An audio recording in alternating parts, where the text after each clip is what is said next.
7 things you didn't know cause trauma. Number 1, a lack of emotional attachment.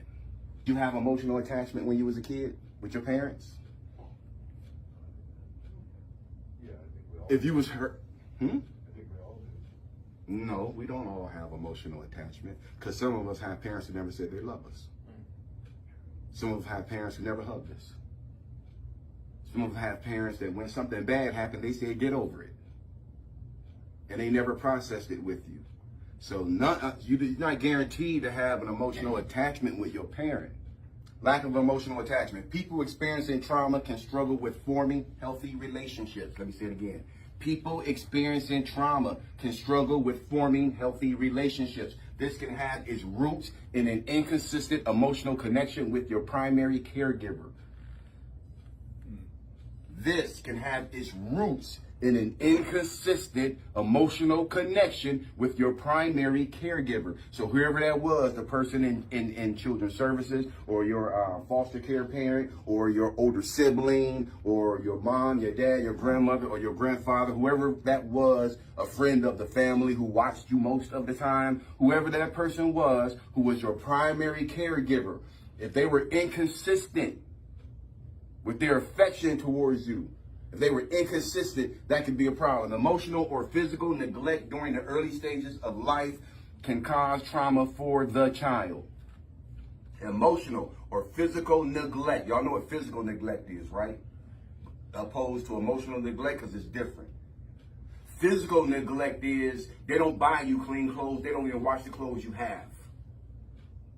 Physical neglect is they don't bathe you, they don't clean you regularly and send you out into the world like that. They don't comb your hair or put it on lotion and deodorant. Grooming techniques, those type of things. Oh man, not feeding you properly. Not getting a home cooked meal. The only meal you get is the meal at school. These kids today gonna experience that. The only meal they're going to get today is the meal they get at school. Emotional attachment is part of a child's primary motivational system. Emotional attachment is part of a child's primary motivational system. The same system that includes hunger. The same system that's in place that tells a child you need to go and eat. It's the same system in place that a child is going to hunger for emotional connection. Same way they hunger for food when they don't get it, they're going to hunger for emotional connection when they don't get it. They're going to get it somewhere. And it might not be a good place. The same system that includes hunger. So when the emotional needs of a child remain unfulfilled, it turns into trauma, hindering healthy growth and development for that child. 7 things you didn't know cause trauma. Personal loss at any age. Sudden loss can be overwhelming and may cause one to feel as if their entire world has changed overnight.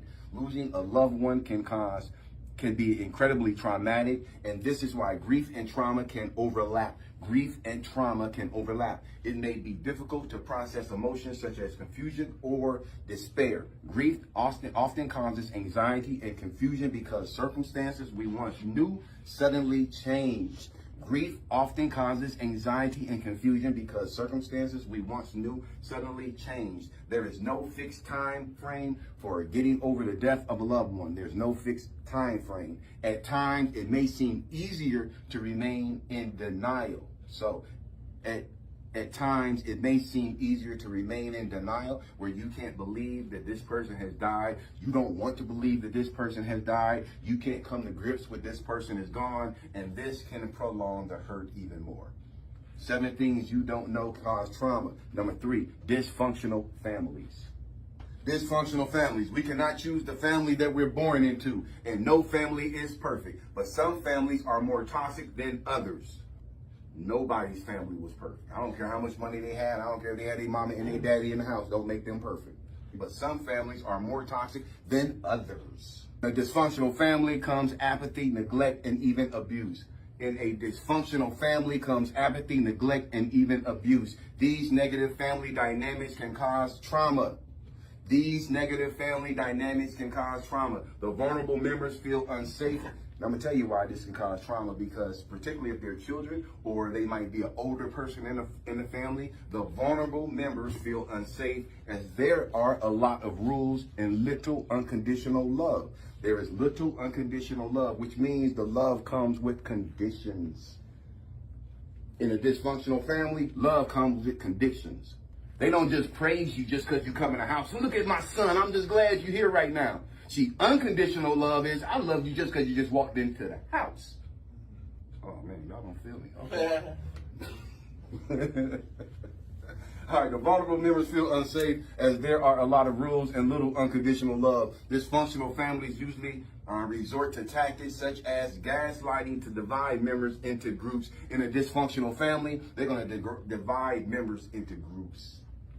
So you might have a grandmother and she got the grandkids she like and the grandkids she don't like. You might have a mom and she got the son she likes and the son she doesn't like. Or the son she loves and the daughter she hates. It's crazy dynamics sometimes come in families. Yeah, divide and conquer, man. Divide and conquer even works in families. Dysfunctional families. People will divide and conquer. They would separate you from your brother. There's people in your family who would separate you from your sister. Have you and your brother not liking each other. You and your sister not liking each other. Oh man, it still works. Dysfunctional families usually resort to tactics such as gaslighting to divide members into groups, and then this can make the isolated member feel insecure. The isolated member is usually called what? The black sheep of the family. And why do they call themselves the black sheep of the family? Because they feel isolated and they feel different than everybody else. They feel like they get different treatment than everybody else.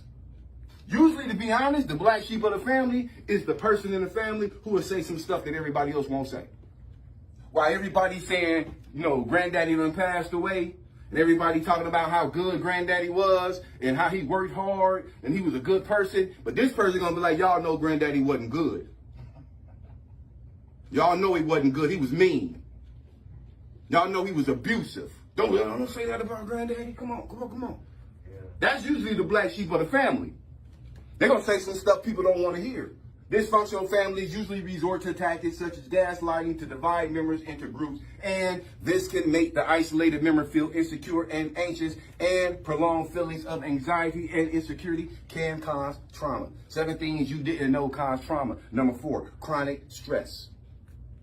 Someone dealing with trauma can always feel on edge and it's difficult for them to let their guard down. Chronic stress can cause trauma as well. When you're stressed, your body is in a constant state of fight or flight, whatever your mood is. When you face drama or adversity, do you run or do you fight? Someone dealing with trauma can always feel on edge and it's difficult for them to let their guard down. Chronic stress can cause trauma as well. When you're stressed, your body is in a constant state of fight and flight. This can cause you to feel insecure in your surroundings. There are many different factors that can cause chronic stress: work, relationships, or family. Repressed emotions can also cause emotional stress. It's a psychological strain and uneasiness caused by perceived situations of danger, threat, or personal loss. 7 things you didn't know cause trauma. Number 5, racism. Oh, y'all didn't know I was going to throw that one in there, huh? Yeah, it does. It causes trauma. Trauma, man. Racism causes trauma. Acts of racism instill fear and anxiety in those who experience them directly or even witness them. So it doesn't have to be you just experiencing it directly. It could be your child watching it go on, and that's a traumatic experience for your child. Racism causes trauma. Acts of racism instill fear and anxiety in those who experience them directly or even witness them. Racism affects many groups across different intersections of identity. Experiencing such distressing events repeatedly can lead to prolonged paranoia and various forms of trauma. 7 things you didn't know cause trauma. Number 6, financial insecurity. Now get this. Racism and financial insecurity are intrinsically linked. Poverty prevents a lack of stability, which can lead to paranoia, chronic stress, and anxiety, and eventually leads to trauma. The chronic stress caused by traumatic events like not having a stable place to live, being neglected, or not having enough food is toxic and detrimental to one's health. 7 things you didn't know cause trauma. And the last and final one, number 7, medical malpractice or negligence. Y'all know what medical malpractice is? Misdiagnosis? All right, yeah. Misdiagnosis. They said you had this, but you really had that. Or a medical malpractice. They were supposed to amputate your right leg, but they amputated your left leg. I've heard of that. Might have heard that before. So now you got to lose both legs. That could be traumatic. Yeah. They removed the wrong lung. You only get two. Ain't going down on that one. Oh, bro. Medical malpractice or negligence, or somebody you know in your family walked into the hospital with a cough and didn't come back out. You see what I'm saying? Heard of the situation. That happens all the time. And I'm gonna be honest, man. That goes to racism too, because there's a lot of black women who get misdiagnosed, man. I'm being honest with you. It's very prevalent with black women getting misdiagnosed. Heard of that. Yeah, bro. Yeah, it's doctors killing them. Yeah. Medical malpractice or negligence. Medical malpractice encompasses a misdiagnosis or an incorrect medical treatment. When you receive an incorrect diagnosis or in medical malpractice worsens the condition further, it can cause high levels of stress.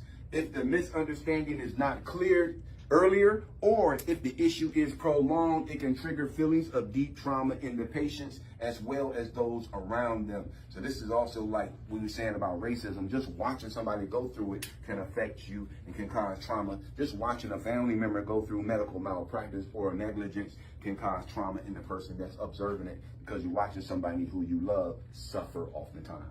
If the misunderstanding is not cleared earlier, or if the issue is prolonged, it can trigger feelings of deep trauma in the patient as well as those around them. Trauma is a part of life, but there are ways to manage it with the right support system and the willingness to heal. You can live a healthier life. Number 7 is medical malpractice or negligence. Any questions or concerns? For this, that they have doctors don't prescribe pain, the same amount of pain. Yeah, I heard that too. Black women. Yeah, that's black people, period. Did you know The that? idea that we tolerate pain more than Did y'all know that's a real true report? they're taught this. Did y'all know that was really a true report? That's unheard of, but that's actually true. That doctors were teaching other doctors that black people, we have a higher tolerance or higher threshold for pain. About women that they have a higher tolerance to than men because of childbirth and that stuff. I don't know if it's true or not. I mean, on the surface of it, being a 51-year-old man, that sounds like caca. Am I right? Yeah. I mean, just on the surface of it, I'm not even investigating it right now. I'm just kind of weighing it with my, my intuition. That don't pass the smell test.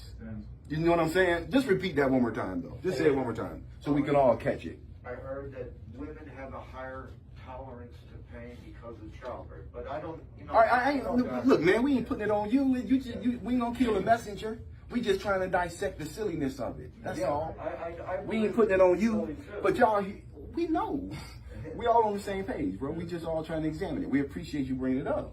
Yeah, so can you imagine that? Saying that women can't experience as much pain as men because they have childbirth?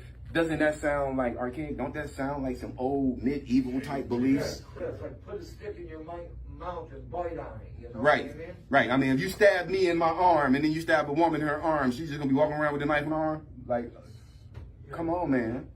Come on. Pain is pain. Pain is pain. Any other questions, concerns, or comments? All right.